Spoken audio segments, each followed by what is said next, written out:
It's Divas That Care Radio. Stories, strategies, and ideas to inspire positive change. Welcome to Divas That Care, a network of women committed to making our world a better place for everyone. This is a global movement for women, by women, engaged in a collaborative effort to create a better world for future generations. To find out more about the movement, visit divasthatcare.com after the show. Right now, though, stay tuned for another jolt of inspiration. A strong, positive sense of self-esteem is your first step to anything you wish to accomplish. Yet too often we attempt to leave our comfort zone. We have the chorus of inner critics inside our heads. The itty-bitty shitty committee, as I like to call mine, whispering self-sabotaging doubt and untrue trash talk in our ear. Confidence in Bloom celebrates women who rise above and move beyond any self-doubt and old, outmoded limiting beliefs. Women who have reconnected with who they truly are, that gorgeous, talented, fabulous gift to the world who deserves recognition and unconditional love. My hope is their insights inspire all of you to do the same. You know, the most beautiful thing any woman can wear is confidence.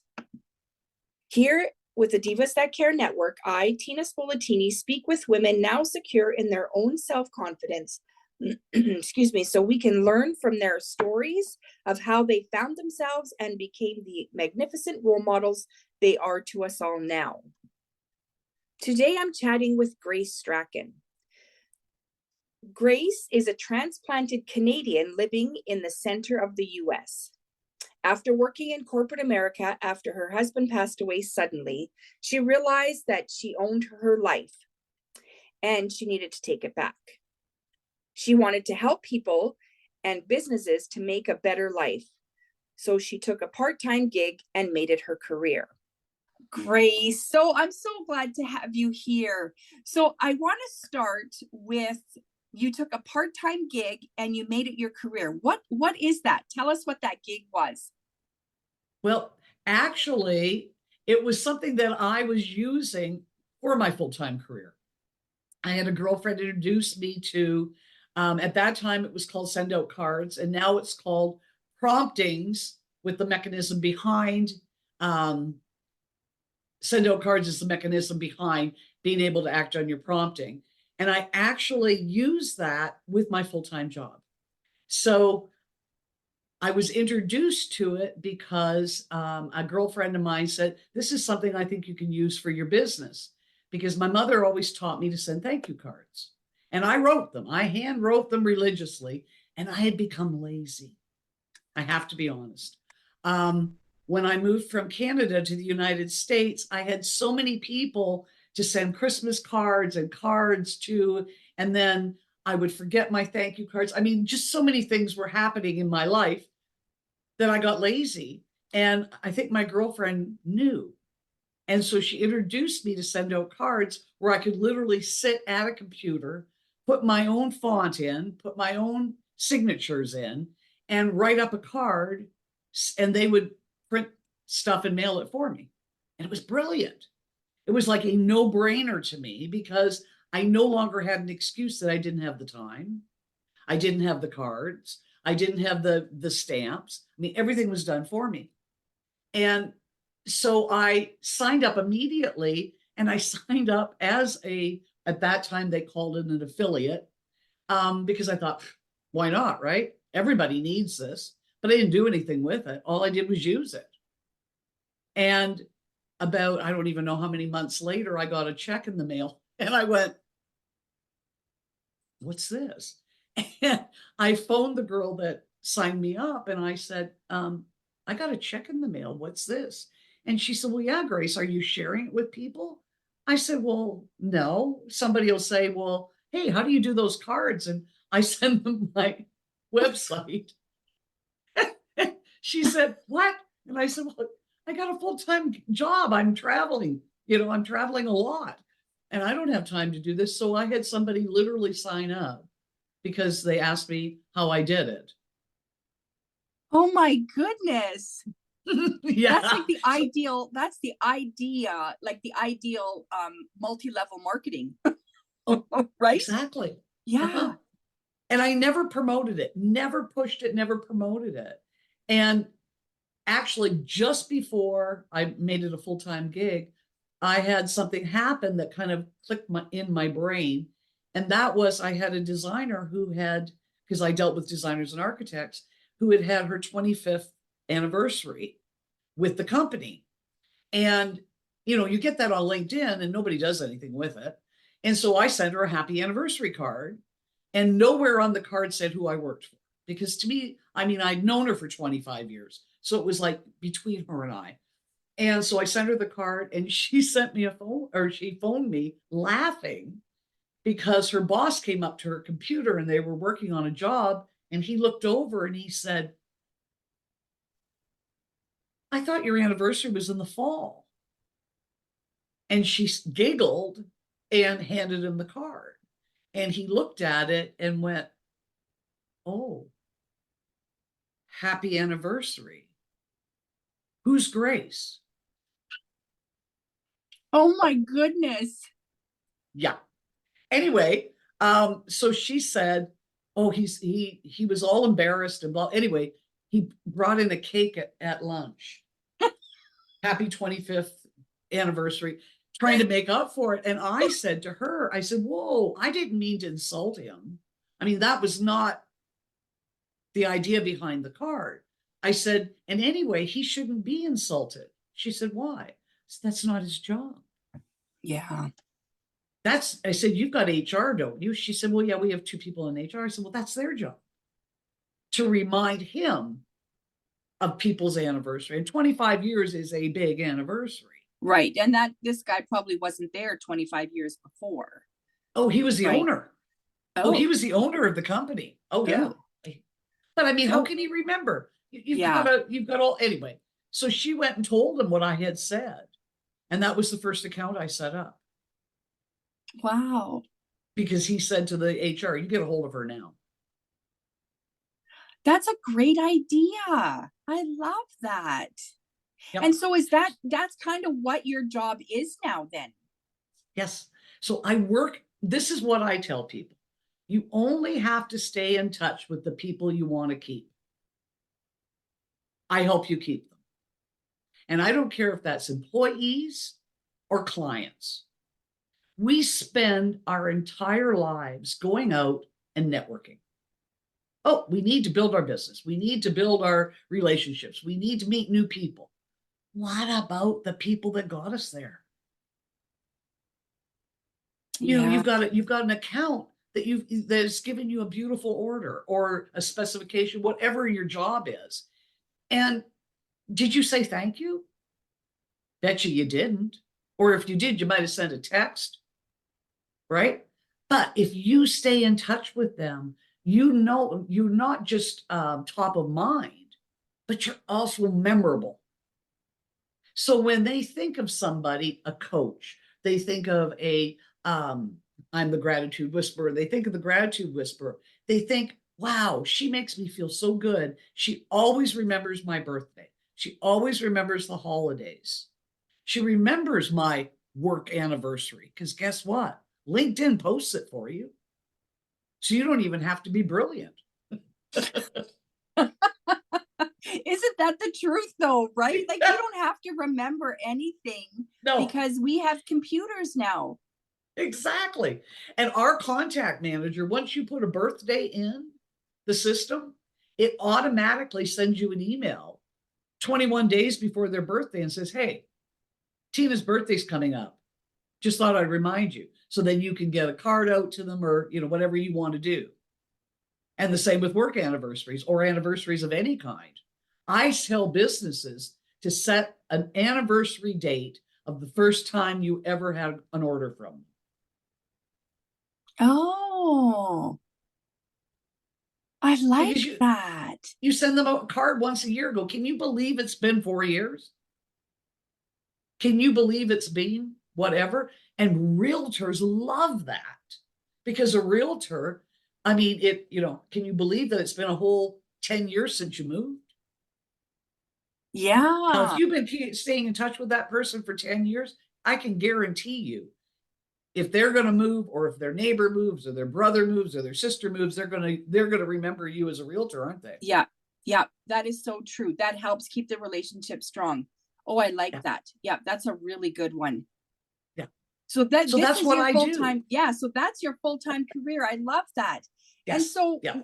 yeah. So you just put in, like, you have a computer system that you put in the dates, you Yeah. fill it in once, No. and then Yes. you tell it how often you want to send a card or a note of some kind. Oh, that's great. You can do it. There's many ways. You can send a heartfelt card. So in other words, you can send a card. I love taking selfies and then putting the selfie on the front of the card and going, "It was so nice meeting you." Because guess what? My branding's on the back of the card, so they remember me. My picture is with you on the front of the card, so you remember what I look like. And it's not And then just a selfie. I do some message on the inside. Yeah. And it's not just a selfie that someone decided to take and probably never look at again. Exactly. Yeah. And it And shows my that it cards matters. people keep. Right. Right. And it shows that I didn't just take the selfie to take it. Right. Like, I took it because I care. Exactly. Yeah. Oh, I Yeah. like that. I really like that. Oh, wow. And And so we don't say thank you enough, Tina. I know you're absolutely right. Like, we don't, and some, like, I say thank you to everybody I talk to, and sometimes I get that look like, why, right? And I'm like, well, I'm not apologizing. Like, No. there's a lot of Canadians that I'm sorry for everything, right? Like, But you I'm know like, what? why are you That's a good apologizing? thing. It is, well, it can be, but I mean, why are you apologizing if you haven't done anything wrong, right? I know. But we need to, like, replace that sorry for thank you, and I'm grateful for you, right? And Yes. you did earlier, you said that you call yourself the gratitude whisperer. You need to explain that a little bit more. Okay. Well, I have been with Prompting Send Out Cards for almost 14 years total. I have been with them full time now for 6 and a bit years, because my husband passed away 7 years and it took me a while to quit my job and blah, blah, blah. Anyway, so, and I had somebody say to me one time, "Oh, you're like a gratitude whisperer." And it stuck in my head. And I went, okay. And it's kind of funny because it evolved. And I said one time, "I'm a gratitude whisperer." And somebody said to me, "Oh, that's like the horse whisperer." And you tell us little stories that click in our minds. And I went, "Yes." And so as soon as somebody said that, I went, "It's mine." Yeah, I love it. I love it. Yeah. And so you tell little stories about that person, or you just tell little stories that I tell click that gratitude whole, stories. right, like little gratitude stories. I love that. You need to Yeah. share one with us right now. Okay. This is my favorite. I had a boss. Well, first thing, sure, you should know, every morning when I get up, the first thing I do is whoever comes to my mind is going to get a card. And that is a prompting. Okay. That's a God tap. That's whatever your belief is, the universe, whatever talking to you. And the reason that person's came to your mind was because you either need to reach out to them or they need to hear from you. That's just simple. So what I do is and then I go on Facebook, I have to be honest, and I stalk them because they've come to my mind for a reason, but there might be another reason. So I go on Facebook, and it's amazing to me how many times a new something has happened. It might be good, might be bad, it might be, whatever. And then I'll take a picture and I'll put it on a card and I send it. I'm done. So I did this one day. This is a few years ago, and it was an old boss of mine. He came to my mind. I thought, I haven't thought of Tom in a while. Anyway, so I went, of course, he's not on Facebook. So I just sent him a card. And I realized that I had never told him what a mentor he had been to me. Probably one of the best bosses I ever had. And I had him for 13 years. And I just loved the man. Anyway, so I sent him a card, and I don't even remember what I said. I just sent it. And I don't remember. When you do heartfelt, you just say what you say and you send it and you forget about it. Well, 2 weeks later, I'm in St. Louis driving down the street, and I look down and my phone goes off and it's Tom. And I went, oh, wow. And I totally forgot about the car. And he said, hey, Gracious. That's what he always called me. And he said, and I said, Tom, it's so great to hear your voice. He said, it's so great to hear yours too. He said, anyway, we just got back from vacation. We were visiting the girls, and their daughters live in East Coast. We just got back from the East Coast. And he said, and their daughter that lives close to them brought the mail. And he said, and Joe, that's his wife, said, oh, there's a card here from Grace. And Tom said, I hope it's not bad news. Well, Tina, I'm driving while I'm talking to him. I had to pull over. My heart went into my throat. I pulled over and I was almost in tears. And I said, okay. I didn't say anything to him. I just thought, okay. And he said, so anyway, Grace, he said, it was fabulous. We sat down together, opened the card, read it. We laughed, we cried, and now I'm making this phone call. You made my day. Oh, I felt so wonderful, blah, blah. He went on and on and on. It was fabulous. And we talked for a while, got off the phone. And you know, Tina, the one thing that stuck in my head was, I hope it's not bad news. And I swore then and there, never would anybody ever receive a card from me and have that feeling that I hope it's not bad news. wow. That's my favorite story. Yeah, that is super, like, really, I mean, in today's day, I'm thinking bad news travels. I mean, we all know bad news travels fast, but not in mail, right? Not in the snail mail, right? Like we're getting it. I mean, unfortunately now with social media, that's where we're getting a lot of our bad news. Right. Wow. So how do you, okay, so that's great. I mean, and you came out of that conversation, that's never going to happen again. How do you know that that's not happening now when you send your cards? Because I send enough of them. And I'm going to be very honest with you. I don't over send cards, but cards that I send, if somebody has a death in the family, I'll send them a sympathy card. But I also celebrate their life as well. So when, I celebrate their birthday, I celebrate the holidays. They may be my person that I get up and it's a card of gratitude. So when somebody I know passes away, do you know the first place I go? My contact manager. And I pop them up and I look through my history. And if I have sent quite a few cards to them over the years, I feel that I've touched them.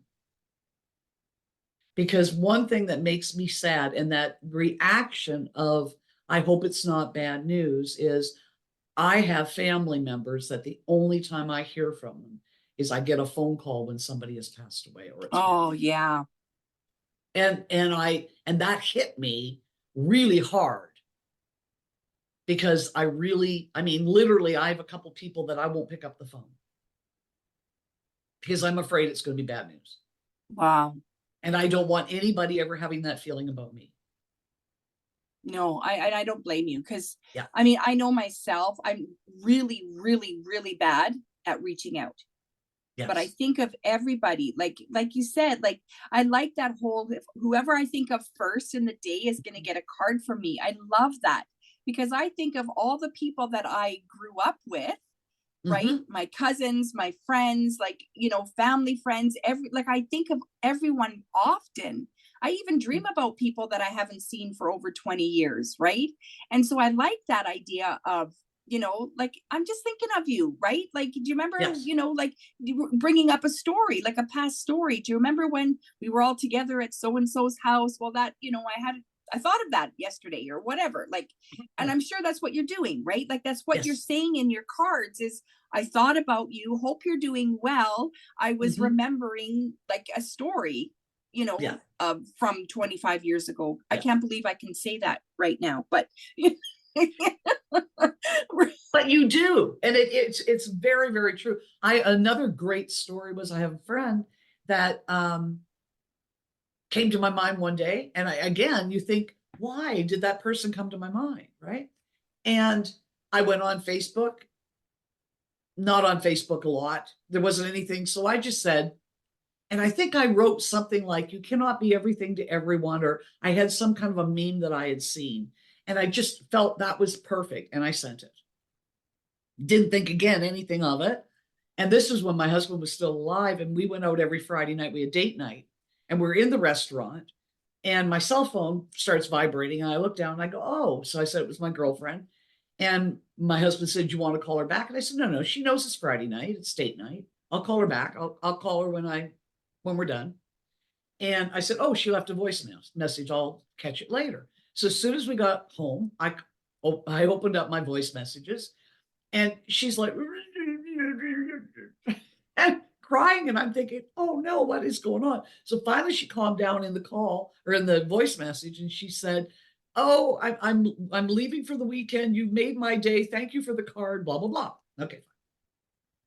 So I really didn't think a lot of it.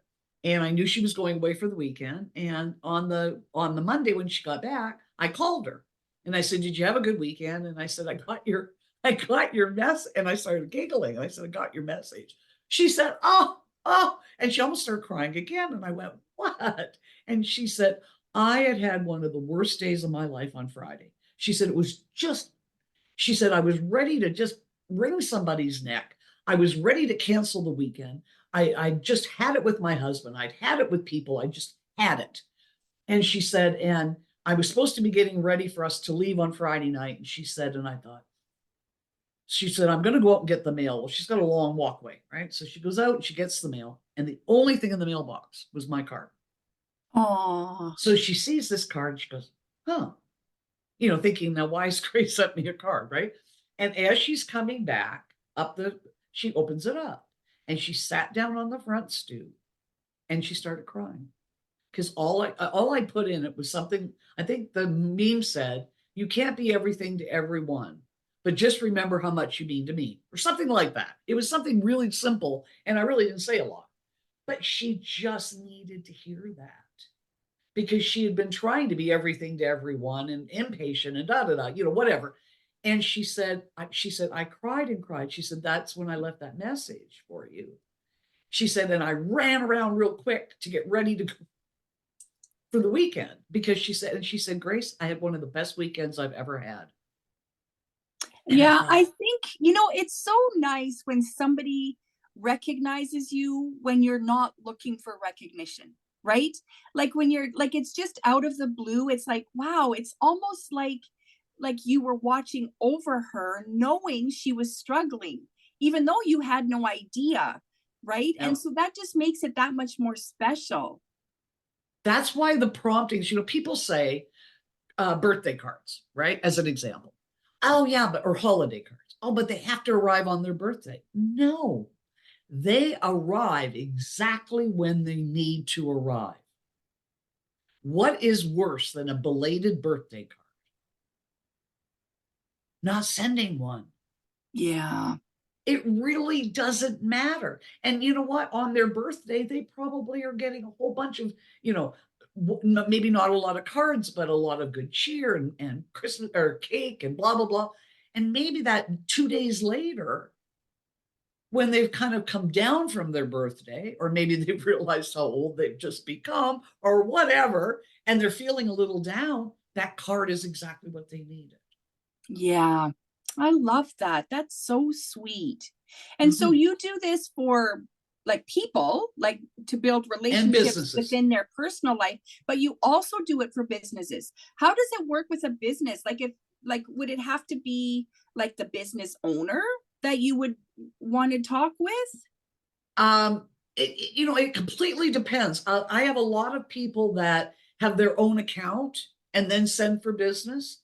I have salespeople that will have their own account, but also send for business. Like all the years that I worked, my company never paid for mine. I paid for my own. And when I quit, actually, they said, oh, I understand that you want to quit, and, but, going from, you're such a hard worker and you're all into everything. And for you to go from that to nothing, because they thought I was retiring. Right.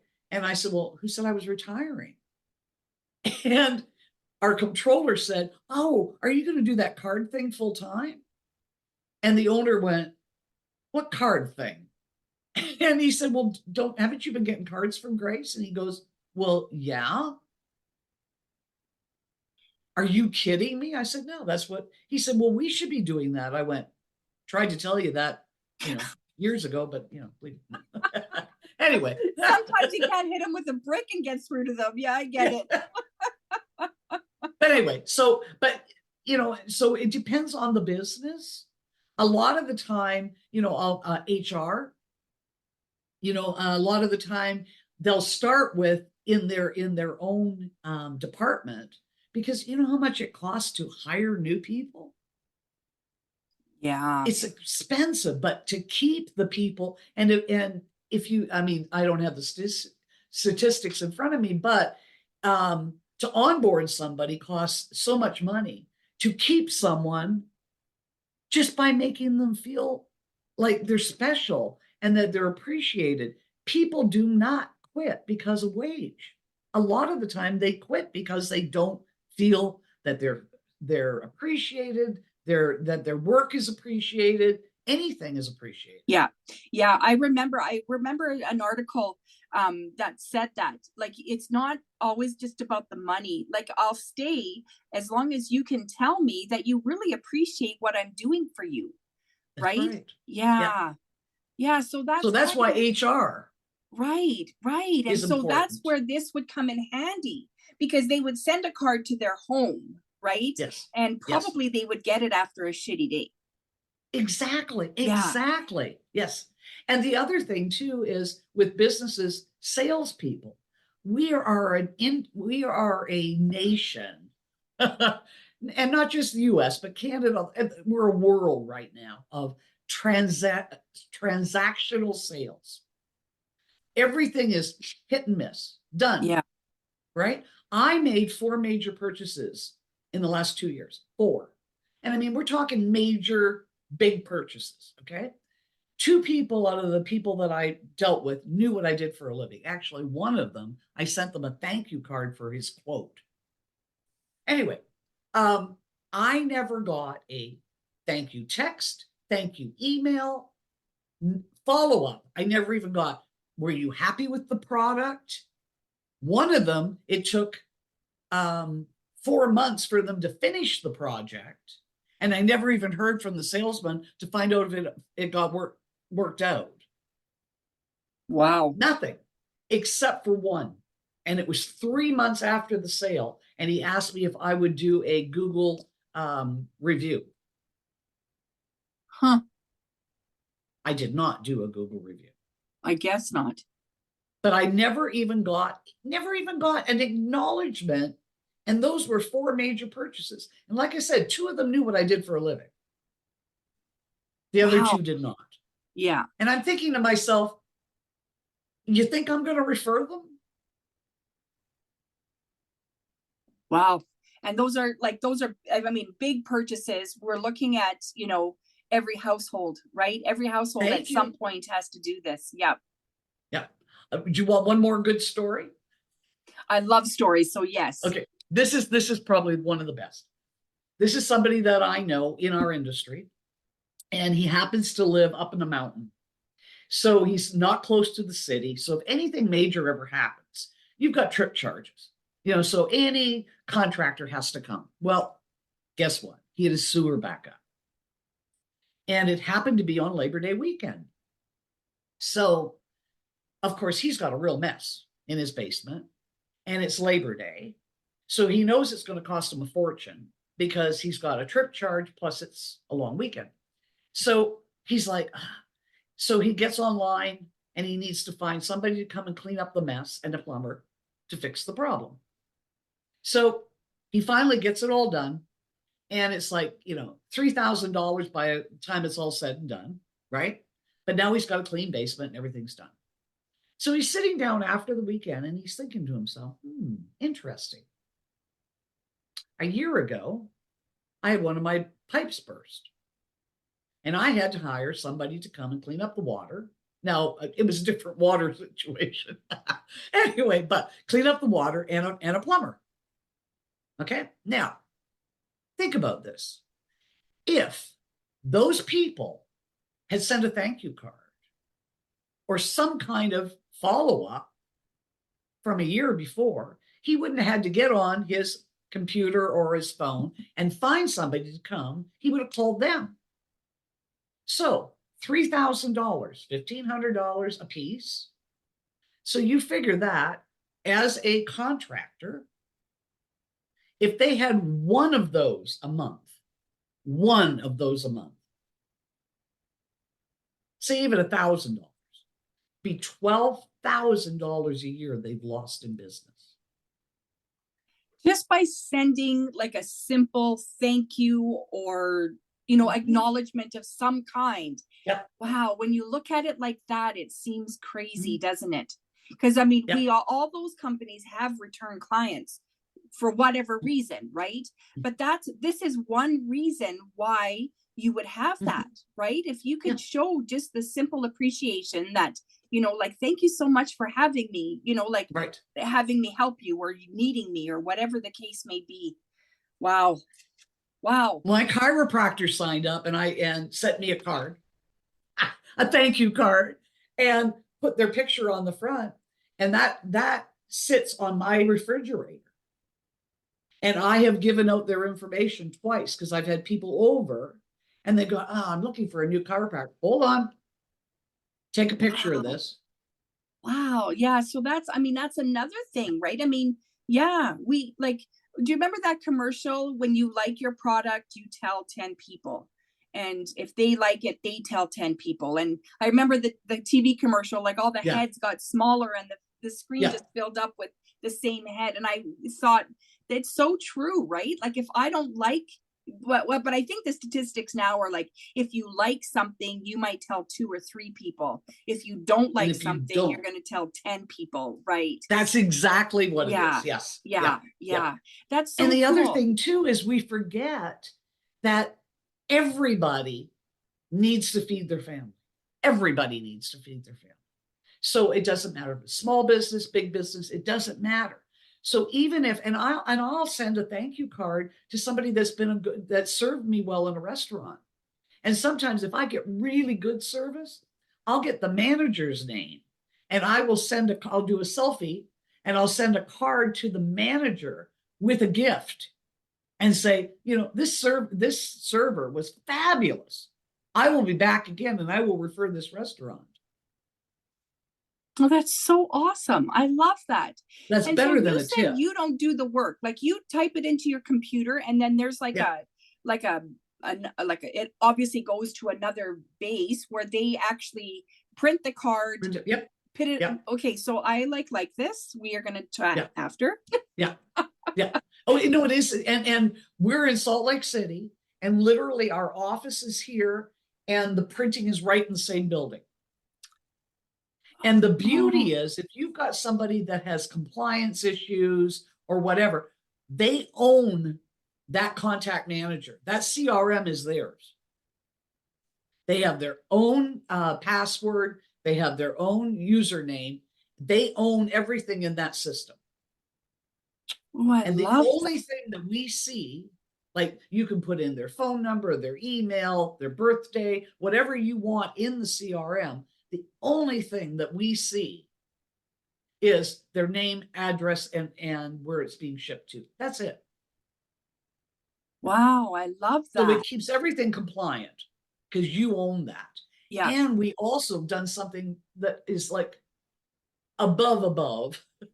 I just love Cody, who owns the company, because he thinks outside the box all the time. He's done 2 things in the last year that I've just been so excited about. And that is, most businesses don't have time to do this. That's going to be their biggest complaint. I'm going to sign up and then I'm not going to do it. So what we've got what we call gratitude specialists. And they are literally, I don't want to call them virtual assistants because a virtual assistant you have to train. Ours are already trained. That's their specialty. All they do is cards. So you can hire with our packages, you can hire them for a couple hours, 3-4 hours, depending on how much you need them. They'll download all your contacts for you, put them in groups, and then help you set up campaigns that get sent out through the year, help you put your branding on the back, help you do everything. So then it's just a matter of you keeping up with, oh, guess there's a birthday. Oh, you can send all the birthdays for the month. Oh, June, here are all my June birthdays. Click, sent. And they're all personalized. Wow. Yeah. So that's the one thing that we did. The second thing we did is, this is like, has blown my mind. We have a daily gratitude journal. Now, I don't know if you do journaling. I try. I have never been a journal. I've never been able to write down stuff. I just haven't. Anyway, this is probably the most unbelievable thing for me because I start my day sending that gratitude card, but I start my day in what I'm grateful for. Yeah. And this, oops, there we go. This is it on each page. And this is what they call an energy chart. So you get up in the morning, are you below the line or are you above the line? Ah. And you teach yourself, and a lot of the time you're below the line because you haven't had a good night's sleep. You maybe have a nightmare, or somebody's woken you up too early, or whatever. There's a reason. And so you get yourself above. Well, I'm going to tell you, you send that card of gratitude, you're above the line immediately. Yeah, that's so true. Yeah, that's so true. Yeah. Sharing your life, so, sharing your love. Yeah. So you write in here, and then we have a core book. And the core book this is for a whole year. This is quarterly, so there's 4 of these. This core book gets you to work on your I am statements, your prosperity statements. And then there's journaling in the back of the book. So the great thing about this, every day, I've actually worked very hard. I've gone to a 3-day mastermind that Cody's done up. And it's called Promptings to Prosperity. And I've literally taken my I am statements, and I now have a core statement. My prosperity, I have a core statement. My abundance, I have a core statement. So every day, what I say every morning when I get up is, I embrace the energy of abundance. My life is a blessing. I am the gratitude whisperer. Oh, that sounds so awesome. Yeah. And that brings me back to my core every day. And if I've had a bad day and I'm just trying to get above the line, I'll go in and I'll read all my I am statements that I've put in the front of the book. Right. I love that. That's really awesome because you can't stay in that, sad, depressed mode or state if you're, like that will pull you out. Yes. Oh, yeah. I love it. I love it. I don't want to run out of time. Yeah. So I want to ask you about, last time I spoke with you, you were writing a book. And it was coming out in 2025. And I think you were calling it Motherisms of Matriarchs. I've changed it. It's called Motherisms of Matriarchs. Okay. And the reason I changed it was I had a dream. I think my mother came to me in my dream, and I saw MOM on the cover. And my reaction when I woke up was, okay, Mom, I know it's a tribute to you, but don't you think that's just a little bit of ego, maybe back that away a bit? But I realized that what it was that the name had to say Mum. So that's why Motherisms of Matriarchs, or Mum for short. I love it. So, okay, so explain to me again what that means. Like, what's motherisms? Okay. When my husband passed away, I was going through a really hard time because I'm from Canada. I was living down here all by myself. Of course, I had all my American friends, but I didn't have any family here, and I kept hearing my mother's voice in my ear. And every time something would happen, something that she had kind of taught me would come to my brain, and I got through it. And so I thought, you know what? I'm going to write a tribute to my mom and thank her in my way for all those beautiful motherisms. And I called it a motherism. I didn't know what else to call it. That was what came to my mind. It was a motherism. And I couldn't wrap my brain around it. I kept trying to write, and I couldn't do it. And one day I met somebody on a Zoom, and I said, I'm thinking about writing a book on motherisms, like I'd been doing for like 5 years. And this woman reacted and kind of slumped, and I could just feel the energy change. Well, one of my mother's motherisms is when you say something to someone and they react, be quiet. Let them percolate. And that came to my mind immediately. And I went, whoa. So I just sat there and I let her percolate because I knew something was going on, and I didn't know what I'd said, but something had triggered something in her mind. And she finally said, well, you don't know me. We've just met, and you wouldn't know that I'm actually estranged from my mom. And I haven't spoken to her in 4 or 5 years. And I went, but I said nothing. I just sat there. And this gets me emotional every time. Anyway, and we sat there it seemed like an hour. It was probably a minute. Anyway, and she finally went, and she sat up straight, and she, like, her whole demeanor changed. And she got this big smile on her face. She said, but thank you. I said, you're welcome, with a question mark at the end. And she said, you just reminded me of a couple of things my mother's always sayings that she said to me that I've actually always lived by. Whew. So I kind of went, and I said, you're welcome. And we talked a little bit, and then we just went on to our one-on-one and got off the call. And I got off that call, and Tina, I've never been so emotional. I mean, I cried for half an hour. I mean, I just couldn't stop crying. And a lot of it was my feeling of, oh man, if I could just have my mother for 5 more minutes. The idea of having a mother and not talking to her, I couldn't, I don't know. I just couldn't. Anyway. But the other thing that affected me was I went, oh man. And all of a sudden, some of my mother's motherisms started coming to me, and I started writing them down. And I realized that that's what was stopping me from writing the book. Because my mother always said, leave your ego at the door. Don't air your dirty laundry in public. Keep your voice down. The neighbors might hear. Those were motherisms that I grew up with. And I realized that that's why I was having a hard time writing it.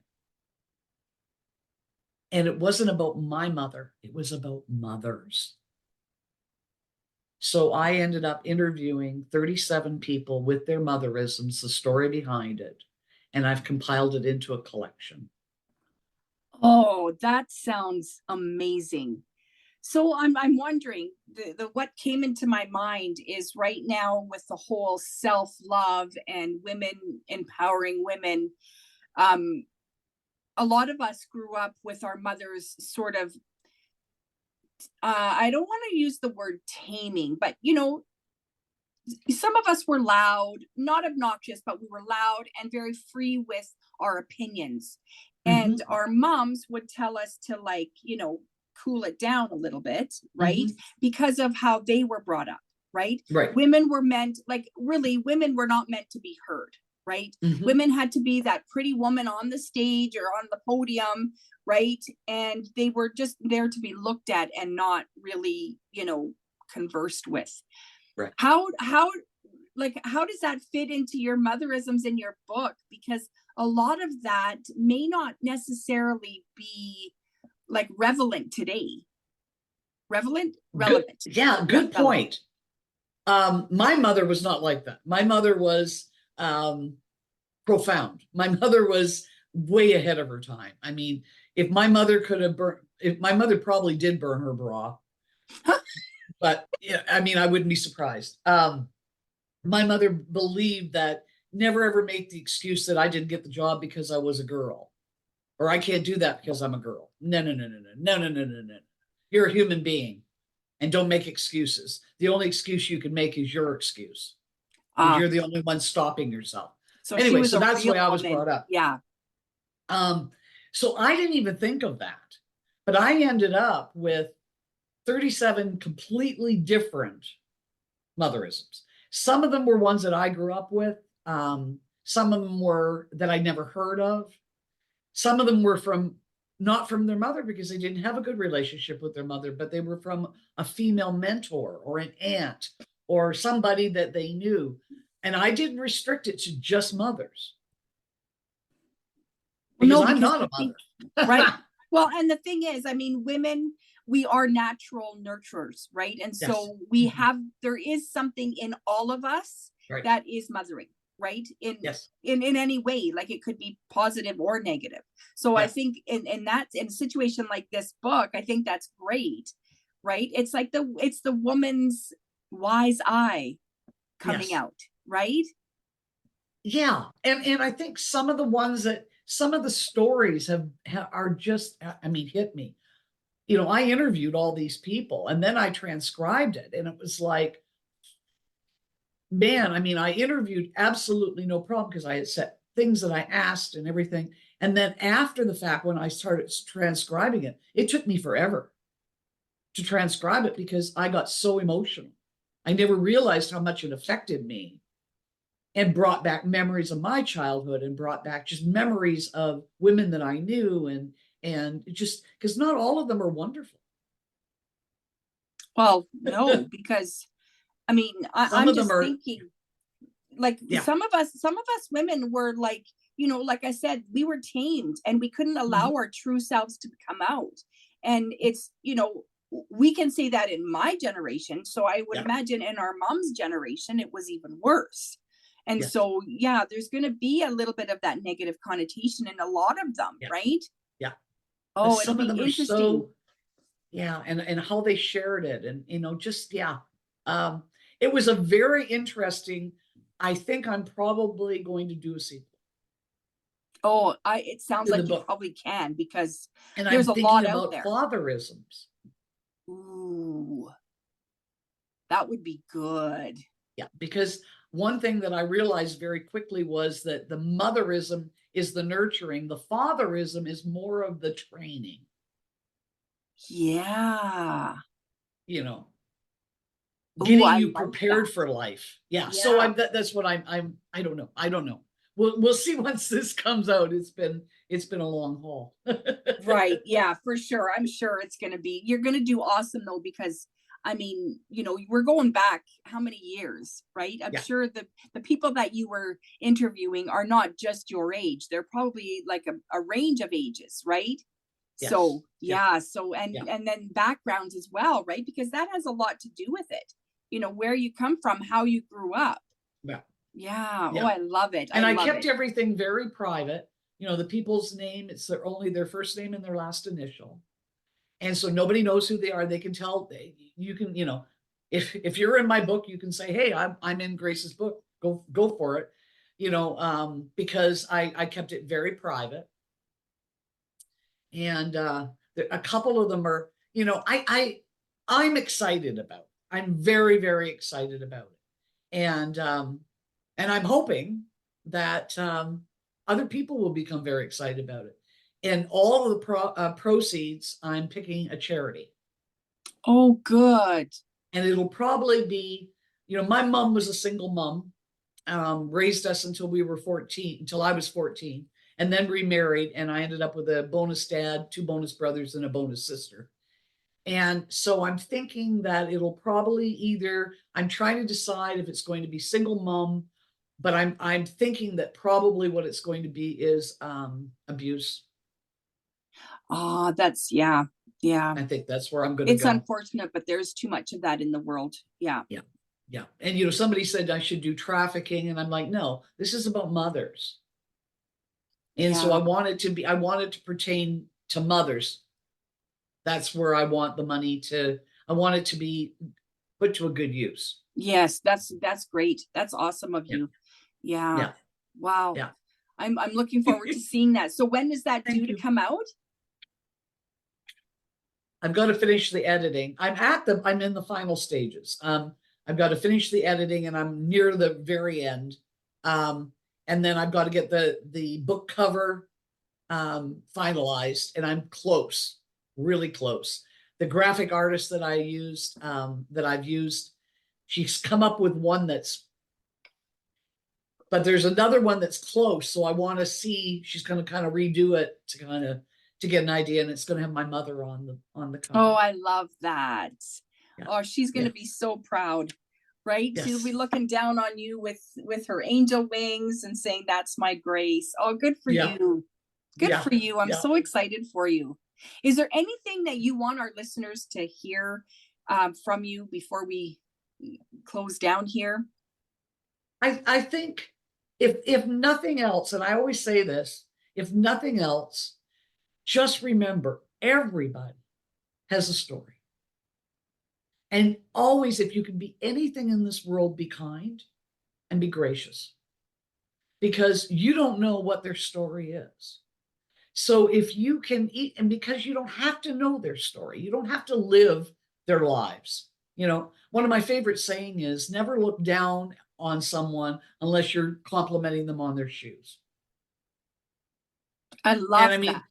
That to me is so important. But I think show that appreciation, show that gratitude. And if I can I want to make gratitude a habit in the world. I don't want, we send flowers, and we go to funerals, and we say wonderful things. And, when my husband passed away, the celebration of life I had for him was like unbelievable. And all I kept thinking was, why didn't you people say this to him while he was alive? Yeah. Why didn't you tell him how much he meant to you? And if anything, that's my goal in life, is that people know that being a part of my life is very important.